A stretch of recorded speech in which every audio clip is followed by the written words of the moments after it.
Greetings everybody, it's Jim, and it had to happen sooner or later, didn't it? After all the videos that I've done, whether it be reviews, unboxings, tutorials, or what have you, it had to come around full circle, and sooner or later, you knew I was going to talk about one of my games, right? Now, this game that I have to talk to you about today is currently on Kickstarter. It's the third Kickstarter for the series. There's 22 expansions in all, and you don't need any of the previous ones to play. I made this one with my buddy Kevin Kilmeyer in the early 90s. And we never had a way to print it well because there just wasn't the printing presses that you do now. You can go to Drive Through Cards or Drive Through RPG and make your own games, the Game Crafter and such. And not only that, it was also the matter of having all the artwork and just everything in general. And the fact that we had something like Kickstarter around where you could actually get the funds ahead of time. So crowdfunding was a big thing. And I can tell you this Kickstarter, you can get in for $9 and get it shipped to you with no additional shipping charge in the United States. So definitely a cheap way to get into the door to check out this game that I'm going to show you today. And so today I'm going to be talking to you about why you should be playing Dungeonrunner from PowerCell Games. Alright, so as of the publishing of this video, the campaign is already underway and it's halfway through. I saved this video for halfway through the campaign, and we've already hit about 5 of our stretch goals. Probably going to have to make more. It's a good problem to always have. And so this is the graphic you want to look for. There have been 2 Kickstarters previously. Like I said, we have 22 decks now. I think I've said that anyway. There are 22 decks in this game now, and you don't need any one of them in any specific order to play, and you can mix everything together, make your own adventures. I'll get into that in a bit. And by the way, if you just want to get to the Kickstarter, go there. You don't have to listen to me anymore. Go to the Kickstarter. Or if you want to just listen to the rules, go to the Kickstarter, and the rules are right there in the YouTube video, and I'll have a link for that down below as well. So basically, what was the motivation of the game? Well, the motivation of the game were these books right here, the Lone Wolf series by Joe Dever and Gary Chalk. Basically, these games were my favorite choose-your-own-adventure books. There were a ton of them out there. There were the basic original ones, but these were my favorite because they added the aspect to a game in it, a role-playing game. The other ones were like, you go left, you go right. Oh, you picked right, you die. As much as I love that anyway because it was so innovative, but this was just that extra level of cool, and I'm like all about it. And the thing about it was also you could take it anywhere. I took this to class, I played it in study hall. All I needed was the book, pen and paper, and a 10-sided die, and I was in, right? That's all you needed. So this was the idea of Dungeonrunner, okay? And the thing is about Dungeonrunner, there are other deck design games for dungeon delving out there, but they all require a larger footprint. They're good games, but they require a larger footprint. With our Dungeonrunner, you can bring it on a bus, you can play it on a plane. You don't even need a place to roll the die anymore, actually, because you got a phone. You can just download a dice app and just roll dice there, and you don't even need a pen and paper to take notes because you have a phone for that too. So really, the footprint for this game is very small, and you can really play it anywhere. Okay, so like I mentioned, there's 22 decks in all, and there they are right over there. And as you can see, we're going for the old school feel, which will even become more apparent when you see the cards. Now, of course, we're doing the whole, hey, making it look like the old school Dungeons & Dragons covers, module covers there, but I want you to pay especially attention to the colors, okay? Because we have the first 2 rows especially, because that's the BEMCI, the Basic Expert Master Companion Immortal sets right there. Okay, and even the bottom ones, they're not based off of any sets, but they are still based off of the modules, like the bottom 2, the dark brown ones there. That's Finland's Vision and the Elsewhere, special 2-deck campaign.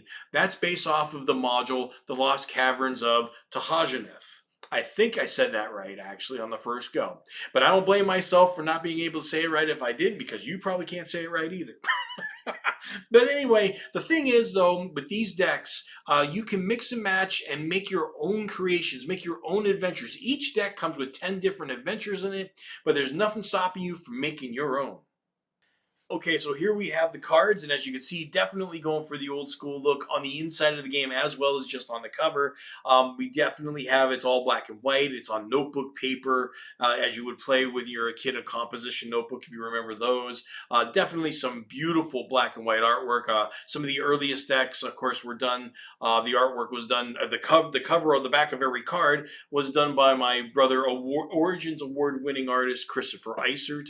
Suzanne Andracki was in it. Jason Walton, Cerebus is one of the artists. If you go follow him on Drive Through RPG, then Jason Walton, I think I didn't mention him already. But nowadays we've got some extra. Henrik Karpaken, I don't know if I said that right. Victoria Blackmore, definitely Dean Spencer and Rick Hershey. Rick Hershey of the Fantasy Trip fame.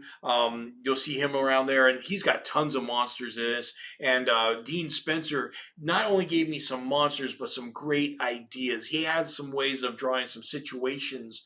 Just a tremendous fantasy artist. You should definitely pick up their stuff on Drive Through RPG to use for prop material for your campaigns.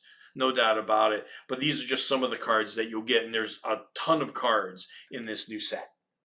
And just as a reminder, folks, if you've come this far in the video, there's a good chance you've liked the video. I hope so anyway. Please take a moment to smash that like and subscribe button and just let me know I'm doing a good job. I do appreciate it. Okay, so one of the things that gets thrown at me the most as far as question goes, as far as the decks, is what is the difference between the B series, the E series, and the M series? You mean that's the basic, the expert, and the master. What's the difference? What can I expect? Where should I start? I'm an advanced gamer. Should I really start at the beginning? Well, the truth is, yes, you don't necessarily have to get all 3 decks of the basic before you move on. It's just the idea is not in deadliness, okay? The game has a 33% win ratio no matter what deck you get, okay? And that's my estimation, okay? For some people, it's more than others. But the thing is, it's the complexity of the cards that changes. The B series is a great way to start because it gets you used to the game and the mechanics of it, and you understand what's going on. And it's still a lot of fun. But after a while, once you've wet your whistle with that B deck, you might want to have a little bit more interaction. Then you can go to the expert set, and then finally to the master set, where there's a lot more card text. There's a lot more going on, and a lot of things that actually interact with the deck itself and other crazy things. So that definitely is useful for when you're making your own decks, okay? So we're going to talk about that. Now there's a deck, and there it is right there, the Deck of Deadly Things. I wanted to talk about that. That and the Descendants of Divinity and the Book of Beasts. Those are all supplemental decks to help you make your own creations, your own adventures, okay? So get those ones only if you get other decks along with it, because they're full of monsters, extra spells, etc., etc. All things, they don't have quests by themselves. So definitely get that as a supplement to enhance the decks, because I can guarantee you, once somebody gets around 3 decks, you can't help but start making your own adventures. You just don't. That's been my experience. Once people get 3 decks, they're on their way to collect them all. And it's a good problem to have, folks. I'm glad that people all around really like this game. Now, there's another deck in here called the Roads of Tanar. Now, that's a campaign deck. It does have 10 quests on its own. You can buy it by itself, but it's special in the idea that it has connector cards. So in other words, it connects one deck to another. So you finish an adventure in one deck, you find your way out, you go on the Roads of Tanar, and then you just keep going. You don't even have to shuffle the deck necessarily. You just go through it until you find, or set up a quest, I should say. You should still shuffle it, but you go through the cards until you find another adventure card that takes you to the next deck. You pick that deck out and you play it, okay? That's how it is. So now there's 22 of those connector cards in all, and that you can make one grand campaign if you survive long enough. Okay, just before I let you go, I got a little news here. For those of you who like that Starfire video that got almost 1,000 views in such a short amount of time, and I don't blame you, it's a great game, and I definitely put some work into that video and had a lot of fun doing it.